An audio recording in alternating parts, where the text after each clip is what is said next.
keinginan-Mu menyertai dalam kehidupan kami. Selama 6 hari Tuhan, Kau telah menyertai memberkati kami dalam kehidupan kami. Kami datang kepada Engkau yang menyerahkan masa tempat di dalam tangan Bapa.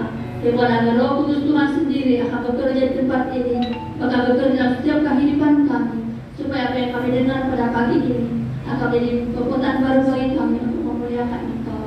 Bapa, hamba tidak punya apa-apa, yang menggunakan Roh Kudus Tuhan sendiri akan memakai hamba-Mu, pakai lidah hamba-Mu, supaya apa yang keluar dari mulut hamba-Mu bukanlah menurut secara manusia, tapi menurut kehendak Tuhan dalam kehidupan kami. Karena kami siap untuk dibentuk, kami siap untuk mendengar, dan kami siap untuk melakukannya dalam kehidupan kami. Apa dengan Roh Kudus Tuhan dan kami pada pagi ini. Apa kita serahkan semua ini hanya dalam nama Yesus Tuhan selamat kami. Amin. 2 ayat 8 hingga yang ke-9. Titus 2 ayat 8 hingga yang ke-9. Dua hal ini. Yang pertama, dia mengingat kita apa? Dalam ayat yang ke-8. Dia katakan kita harus sehat dan tidak bercela. Berarti tidak melakukan perkara-perkara yang tidak baik, yang tidak berkenan kepada Tuhan. Itu maksud firman Tuhan kita pada pagi ini. Jadi apa yang dikatakan? Kalau kita mencakup semua ini, ataupun dia akan mengambil tema itu, tetap setia melakukan kebenaran firman Tuhan. Orang-orang yang taat kepada firman Tuhan, mereka tidak akan tinggal di luar kehendak Tuhan, tetapi mereka hidup dalam kehendak Tuhan, hidup dalam kebenaran firman Tuhan di dalam kehidupan mereka, sehingga tidak ada yang mencela mereka, tidak ada yang mempermalukan mereka, karena mereka hidup dalam kebenaran firman Tuhan. Jadi kalau kita lihat di sini bahwa sini ada 3 perkara. Mengapa semua ini terjadi dalam kehidupan kita? Mengapa kita harus tetap setia melakukan kebenaran firman Tuhan? Yang pertama, harus disertai dengan kerendahan hati.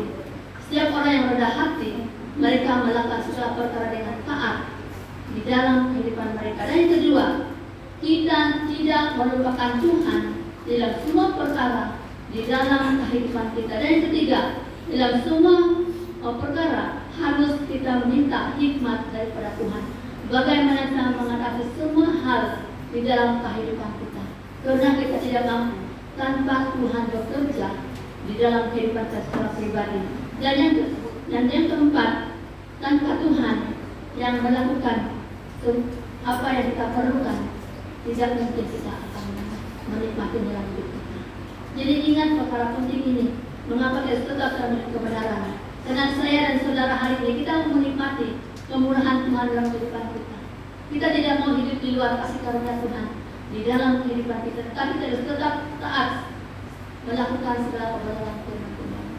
Kadang-kadang saya juga sebagai hamba Tuhan, kadang-kadang juga tidak taat melakukan kebenaran firman Tuhan. Sekalipun saya ada hamba Tuhan, saya tidak taat. Kadang-kadang ada dari masanya tidak taat melakukan kebenaran firman Tuhan. Oleh keadaan kita sebagai manusia, kita seringkali ada kelemahan masing-masing. Tetapi kita harus ingat bahwa dalam semua perkara di luar kehendak Tuhan tidak akan mendatangkan sukacita di dalam kehidupan kita orang-orang percaya. Itulah sebabnya setiap saat kita harus merendahkan hati kita. Karena hati kita itu terlalu keras sekali di dalam kehidupan kita. Kadang-kadang kita berperang dengan hati kita ini. Dari hati akan datang pada pikiran kita. Pikiran ini juga yang akan merosakkan kehidupan kita. Tetapi kalau kita hidup taat kepada Tuhan, kita merendahkan diri kita setiap saat. Kalau boleh setiap pagi berdoalah, Tuhan jagalah hati saya ini. Karena hati kita ini, dia akan melawan diri kita sendiri. Kadang-kadang kita berperang dengan diri kita sendiri, sehingga kita tidak taat kepada Tuhan, sehingga kita tidak setia kepada Tuhan dalam kehidupan kita. Karena hati kita inilah yang akan teman-teman diserang oleh siapa? Oleh iblis. Iblis akan menyerang hati kita ini. Sebab hati kita mudah digoda, hati kita mudah dilemahkan. Tetapi kalau kita berdoa kepada Tuhan, Tuhan jagalah hati saya ini supaya tetap setia kepada Tuhan. Kita berdoa kepada Tuhan, jagalah pikiran saya supaya saya tidak akan jatuh di dalam kehidupan saya. Kita harus berdoa kepada Tuhan. Sebab tanpa Tuhan menolong kita, tidak mungkin kita akan menerima kekuatan daripada Tuhan dan kita. Karena kita adalah manusia. Kita dicipta oleh Tuhan untuk memuliakan Dia. Tetapi kita lahir, kita sebagai manusia. Kita mau, kita diciptakan, kita seorang-seorang sejak menikmati hidup kita. Kita tidak mau, kita tidak ingat siapa yang sumber kita dalam kehidupan. Kita lupa bahwa Tuhanlah mencipta kita. Tapi ingatlah pada hari ini bahwa apabila kita merendahkan hati kita, kita akan memiliki kekuatan baru dalam kehidupan kita. Kita boleh melewati setiap cabaran di dalam kehidupan kita. Karena kita izinkan Tuhan bekerja dalam kehidupan kita. Kita mau agar Tuhan bekerja dalam kehidupan kita dan pikiran kita supaya setuju kepada Tuhan di dalam kehidupan kita sebagai orang-orang percaya. Tapi Tuhan memudahkan setiap perkara. Tuhan itu tahu apa yang harus kita, bagaimana kemampuan kita menjadi orang-orang percaya. Tuhan tahu kelemahan saya, dan Tuhan tahu kelemahan kamu semua, dan Tuhan tahu apa yang kamu mau agar Tuhan kerjakan di depan. Tetapi Tuhan mau agar kita sendiri akan menyatakan kepada Dia apa yang harus kita lakukan dalam kehidupan kita. Tapi kadang-kadang apa yang kita mau buat? Kadang-kadang kita berperang dengan pikiran kita sendiri. Kadang-kadang di saat kita diam diri, disitulah pikiran kita akan bekerja. Tidak tahu benar Allah tujuh hidup kita sebenarnya. Tapi kata firman Tuhan, bahwa Tuhan itu ada untuk kita, untuk memberikan kekuatan yang menghadapi melewati setiap cabaran di dalam kehidupan sebagai orang-orang percaya. Dan kata firman Tuhan, apapun masalah kamu, apapun cabaran kamu, dalam diri kamu, dalam keluarga kamu, anak-anak kamu, Tuhan akan mempermudahkan semua perkara dalam kehidupan kita. Mengapa Tuhan memudahkan semuanya? Supaya kamu ingat bahwa kamu adalah ciptaan Tuhan, dan Tuhan ada untuk kamu dalam kehidupan kamu. Jadi jangan pernah mengeluh. Satu masalah lagi datang. Mengapa ini ya? Tuhan tolonglah kami. Ini adalah kunci Tuhan bekerja dalam kehidupan. Kita minta tolong kepada Tuhan. Karena kita tidak mampu melakukan perkara dalam kehidupan kita. Kadang-kadang kalau masalah keringan saja kita happy saja kan, kalau perkara yang senang. Tapi kalau perkara itu mencabar kita, disitulah kita menjadi lemah dalam kehidupan kita. Tapi kuncinya, tetaplah taat kepada Tuhan, tetaplah melakukan kebenaran firman Tuhan, supaya kita tidak jauh daripada hadirat Tuhan. Kalau kita tahu bahwa kalau cabaran berlaku dalam hidup kita, syukur Tuhan. Ada kita bersyukur. Kalau kamu mengalami cabaran di depan, masalah di depan, pernah kamu bersyukur? Kita bersyukur karena melewat semua itu. Setiap masalah yang terjadi, kalau masalah datang lagi masalah yang lain, kita bersyukur karena Tuhan masih mengingati kita bahwa kita adalah manusia yang sudah hidup dalam kebenaran firman Tuhan. Dan Tuhan memperingati kita supaya jangan pernah meninggalkan Tuhan. Kadang-kadang kita ini seringkali mengeluh, mengapalah hal terjadi. Kita seringkali apa? Komplain Tuhan. Tuhan, kenapa yang terjadi dalam hidup saya? Begini dalam hidup saya. Kita mengomplain. Pernahkah Tuhan komplain kita kalau kita buat salah? Pernah? Tidak kan? Jadi mengapa kita komplain kepada Tuhan? Mengapa kita protes kepada Tuhan? Tapi kata firman Tuhan, lakukanlah yang terbaik dalam kehidupan kita. Pasti Tuhan akan menunjukkan jalan yang terbaik. Bagaimana kita menyelesaikan semua perkara di dalam kehidupan kita sebagai orang-orang percaya. Karena kata firman Tuhan, Dia akan bekerja dalam kehidupan kita. Yang apa dikatakan dalam ayat 8, bahwa dikatakan sehat dan tidak bercela dalam pemberitaanmu, sehingga lawanmu menjadi malu. Ini akan terjadi bagi orang-orang yang percaya. Kalau mereka sehat dan mereka tidak melakukan tidak benar dalam kehidupan mereka, orang-orang sekeliling kita akan menjadi malu. Kepada siapa? Karena Tuhan ada di pihak saya dan saudara hari ini, dan Tuhan akan membina kita supaya kita tetap setia kepada Tuhan dalam kehidupan kita. Sehingga dia katakan bahwa tidak ada yang mempermalukan kita dalam kehidupan sebagai orang-orang percaya. Jadi inilah yang kita mau hari ini terjadi dalam hidup kita. Kita tetap sehat, baik secara rohani bahkan jasmani, dan kita tidak hidup di luar kehendak Tuhan dalam kehidupan sebagai orang-orang percaya. Jadi hari ini pastikan hidup kita hidup di dalam kebenaran firman Tuhan. Kalau kita menikmati kemurahan Tuhan dalam kehidupan kita hari ini. Jadi hari ini apapun yang terjadi dalam hidup kita, jangan pernah meninggikan diri kita, tapi rendahkanlah diri kita di hadapan Tuhan. rendahkanlah hati kita ini. Izinkan Tuhan bekerja dalam kehidupan kita. Pasti kita akan melihat yang terbaik di dalam kehidupan setiap orang-orang percaya dalam kehidupan kita hari ini. Sehingga dia katakan bahwa sebab Tuhan tahu batas kemampuan anak-anaknya. Jadi Tuhan tahu kan, Tuhan tahu kemampuan kita hari ini. Tuhan tidak akan mencoba kita tidak akan mencoba kita di luar kemampuan kita, tetapi Tuhan akan menguji kita supaya menjadi murni iman kita dan kita akan melewati semua cobaan dalam hidup kita sebagai orang-orang percaya.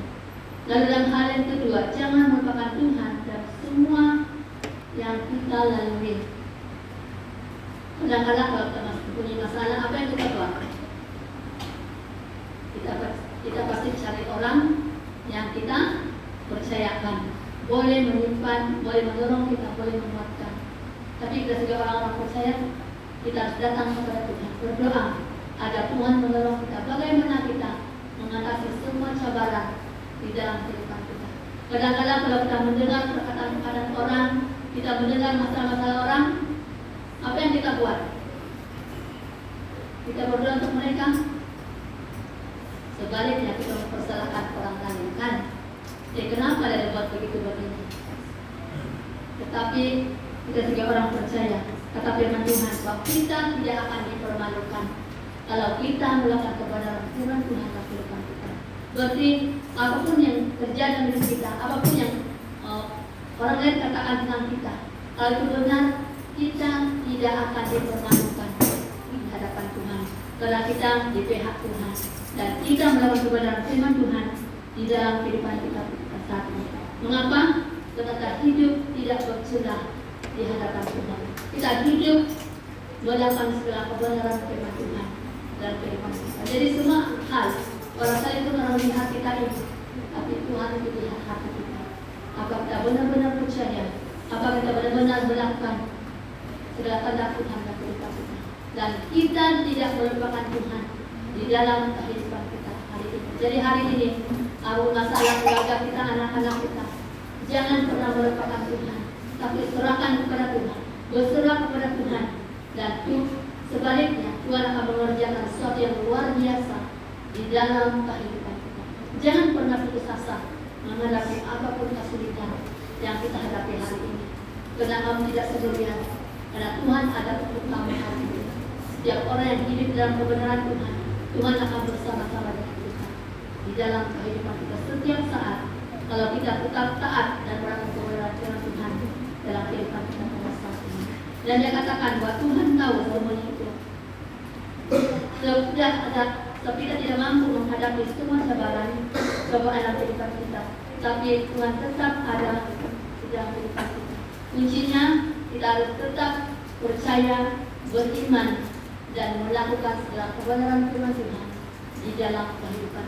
Itu kuncinya bagi kita, supaya tidak melupakan Tuhan dalam kehidupan kita. Kita harus percaya, beriman, dan melakukan kebenaran firman Tuhan di dalam kehidupan kita. Buat Tuhan itu, buat Tuhan yang menolong kita. Dia yang menolong kita dalam segala keadaan di dalam kehidupan kita pada saat ini. Jadi jangan pernah melupakan Tuhan apapun keadaan kita hari ini. Karena Tuhan itu akan bersama-sama dengan orang-orang yang percaya di dalam kehidupan kita pada saat ini. Lalu dia katakan dalam hal yang ketiga, dalam semua perkara kita harus minta hikmat daripada Tuhan. Ingat, kita harus minta kebijaksanaan daripada Tuhan. Bagaimana kita harus menjalankan semua perkara kehidupan kita. Bagaimana menangani perkara dalam kehidupan kita. Harus minta hikmat. Kita berdoa agar Tuhan beri hikmat di dalam kehidupan kita setiap saat. Kadang-kadang kita juga seringkali terjadi, kalau di wayang-wayangkan mereka seringkali dibelenggu oleh masalah keluarga mereka, masalah utang mereka, dan sehingga terjadi keretakan dalam rumah tangga mereka karena perkara ini. Tetapi Tuhan beri jalan bagi orang yang percaya. Kalau hal terjadi bagi kita, apa yang dia mau beri kita? Dia mau kita agar kita berdoa kepada Tuhan, melakukan, berikan hikmat kebijaksanaan bagaimana kita menangani semua perkara dalam kehidupan kita. Dan Tuhan akan beri jalan yang terbaik dalam kehidupan kita, dalam kehidupan kita sebagai orang-orang percaya. Karena dikatakan di sini bahwa Tuhan akan berikan hikmat kebijaksanaan bagi orang-orang percaya untuk melakukan segala perkara dengan baik, dengan bijaksana di dalam kehidupan kita, supaya kita bijak untuk melakukan segala perkara menurut kehendak Tuhan di dalam kehidupan kita. Apa yang dikatakan di sini bukan kita yang pintar, tapi Tuhan yang memberikan pemahaman dalam semua perkara di dalam kehidupan kita. Dan bukan kita yang kuat, tapi Roh Tuhan akan bekerja lewat kehidupan kita yang percaya kepada Tuhan di dalam kehidupan kita pada saat ini. Dan Tuhan akan berikan kita kemampuan dalam kehidupan kita orang-orang percaya. Oleh itu, kita sebagai orang percaya, supaya apapun yang terjadi, jangan pernah mempersalahkan Tuhan di dalam kehidupan kita. Jangan membuat Tuhan, tapi minta hikmat daripada Tuhan untuk kita melakukan segala perkara menurut kehendak Tuhan dalam kehidupan kita. Tanpa Tuhan melakukan semua perkara dalam kehidupan kita, kita tidak mampu untuk melakukan segala kehidupan kita. Tapi katakan kepada Tuhan bahwa Tuhan itu sangat baik dalam kehidupan kita. Kita tidak mampu, tapi Tuhan yang melakukan dalam kehidupan kita. Namun Tuhan itu melakukan menurut apa yang kita perlukan di dalam kehidupan kita pada saat ini. Sehingga dia katakan di sini dalam ayat yang ke-9, dia katakan, hamba hendaklah taat kepada tuannya dalam segala hal dan berkenan kepada mereka. Jangan membantah. Apa kata firman Tuhan ini? Kalau segala sesuatu yang sudah kita miliki dalam kehidupan kita, kalau Tuhan sudah melakukan yang terbaik bagi kita sebagai hamba-hamba Tuhan, kita harus taat kepada Tuhan dalam kehidupan kita. Jangan kita hanya membantah apa yang Tuhan rencanakan bagi kehidupan kita, tapi terimalah dengan iman percaya kita kepada Tuhan. Karena Tuhan akan melakukan sesuai dengan kemampuan kita, sesuai dengan apa yang Tuhan berikan dalam kehidupan kita sebagai orang-orang percaya. Oleh itu firman Tuhan ini mengingatkan kita pagi ini, sebagai kesimpulan firman Tuhan kita pada hari ini, tetaplah merendahkan diri kita di hadapan Tuhan dalam doa, percaya dan beriman, dan Tuhan akan bertindak sesuai dengan kehendak dalam kehidupan kita sebagai orang-orang percaya hari ini. Jadi firman Tuhan ini mengingatkan kepada hari ini supaya kita tidak berserah pada kekuatan kita sebagai orang-orang yang percaya, tapi kita berserah penuh kepada Tuhan, karena Dia adalah sumber kekuatan dalam kehidupan kita pada hari ini. Jadi hari ini mereka tetap taat melakukan segala kebenaran firman Tuhan untuk tetap kuat dan berserah penuh kepada Tuhan, sebab Tuhan akan turut bekerja untuk mendatangkan kebaikan bagi saya dan saudara hari ini. Jadi firman Tuhan yang sampai di sejarah, jangan lupa harus taat kepada kebenaran firman Tuhan, supaya Tuhan akan melakukan segala perkara menurut kehendak Tuhan dalam kehidupan kita pada hari ini. Ini firman Tuhan sampai di sejarah, kita sama-sama berdoa dan sebelum kita dalam doa.